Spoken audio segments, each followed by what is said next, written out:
lors de son discours à la nation du mardi 31 décembre 2024. Le président de la République, son Excellence Bassirou Diomaye Diakhar Faye, a réaffirmé son engagement à instaurer une paix définitive en Casamance, région marquée par beaucoup de décennies de conflits.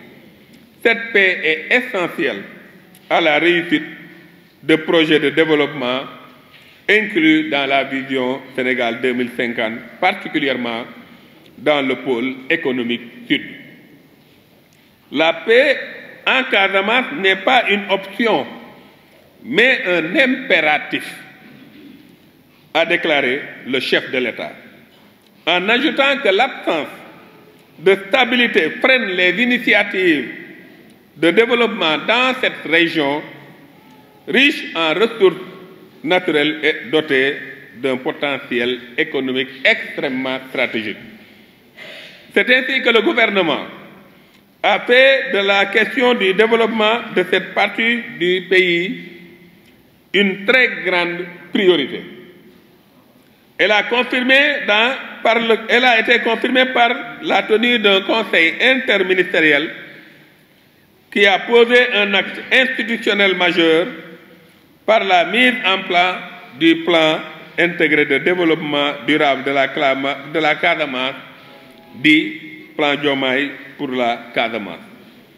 Dans ce plan de 22 mesures, le chef de l'État y exhortait notamment le ministère de la Microfinance, à travers le Premier ministre Ousmane Sonko, à déployer les mécanismes appropriés d'appui et de conseil en relation avec l'écosystème dans le cadre de la mise en œuvre des actions et interventions au profit des déplacés.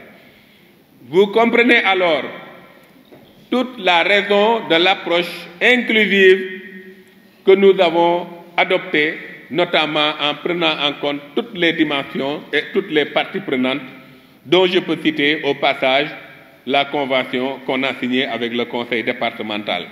Dans ce plan de 22 mesures, il faut noter surtout que tout le sens de mon déplacement de ce matin s'y inscrit. Il s'agira d'apporter une contribution dans l'exploitation des potentiels économiques au niveau des villages affectés douloureusement et durablement par les conséquences fâcheuses. Cette démarche légitime de mon département vient renforcer et donner un contenu concret à la solidarité gouvernementale afin de conforter dans un élan patriotique les actions menées par les autres entités de l'État. Je veux citer particulièrement l'ANRAC qui coordonne toutes ces activités à ce niveau. Elle constitue, comme vous pouvez l'imaginer, un moyen sûr d'apporter notre contribution à la lancinante problématique de l'accès au financement des initiatives économiques portées par les groupes vulnérables au niveau de leur territoire. Cela nous permet de répondre en partie à l'invitation du représentant des jeunes par rapport à l'accès au financement. Dans ce cadre, mon département a mobilisé une première contribution dans la mise en œuvre du plan Diomaye Casamance, dont l'enveloppe globale se chiffre à 400 millions de francs CFA. Sur cette enveloppe, un montant de 100 millions sera débloqué aujourd'hui au profit de 22 projets destinés au financement d'investissements productifs des populations déplacées.